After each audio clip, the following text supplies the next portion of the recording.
We have the controversy now over Bowe Bergdahl. The Army sergeant who spent 5 years as a Taliban prisoner after abandoning his post is speaking out publicly for the first time about why he left as he faces charges of desertion and a possible court-martial. ABC's Ryan Owens has the story. Who can forget that young American soldier blinking in the sun as he's finally brought out of the darkness after 5 years of captivity? This morning, the voice behind those heart-pounding pictures. Good grief, I'm in over my head. For the first time publicly, Sergeant Bowe Bergdahl describing the night he walked away from his remote Army outpost in Afghanistan in 2009. He says shortly after the sun came up, a half-dozen Taliban fighters spotted him. There I was in the open desert, and I'm not about to outrun a bunch of motorcycles.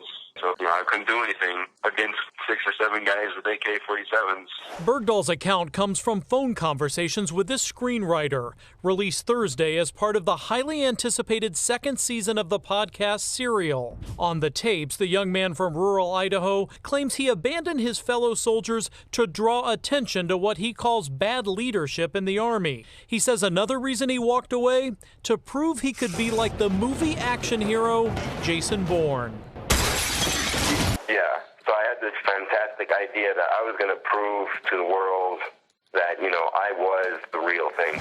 Critics say the Obama administration should have never traded Bergdahl, who many consider a deserter, for 5 Taliban detainees at Guantanamo Bay. This morning, Bergdahl remains on desk duty at a Texas Army post. The military still deciding if the 29-year-old should face court-martial or if 5 years in Taliban captivity is punishment enough.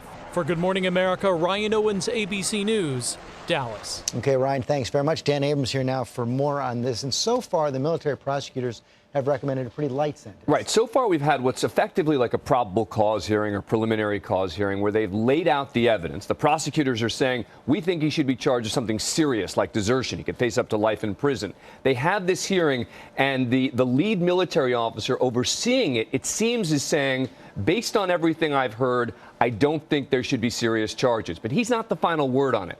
It now goes up to the top general, who is ultimately going to decide should it be anything from no charges at all to the more serious charge of desertion. But this general does tend to listen to the results of this. The recommendation. Yeah. So how does this affect it? 25 hours on tape going public? Look, I think that the substance of what he said may not be as problematic for him as the fact that he said it. Our understanding is that what he said in these interviews is consistent with what he's said in other places. That would be the only problem, right? Inconsistent statements. If they are consistent, the fundamental question is the general, who's got enormous discretion here to make the decision, does he go to trial or not? Is the general going to hear this interview and say, why is he doing this? Is the general going to get irritated at the fact that we're watching to determine what's next here, and he's doing hours and hours of interviews for the media? Especially when there's still a lot of anger out there. On the other hand, a lot of people say he's already served 5 years as a prisoner of war. Well, that's right. In theory, that shouldn't be the question that's being answered, but you have to believe that the military officials who are making these decisions are taking into consideration that this is someone who served a lot of time. And if they believe him, that he didn't literally go to turn himself over to the enemy, that's going to be, I think, a critical factor in determining how they move forward. Okay, Dan Abrams, thanks very much. Safe to say a lot of people will be watching this second installment or listening to it of this podcast.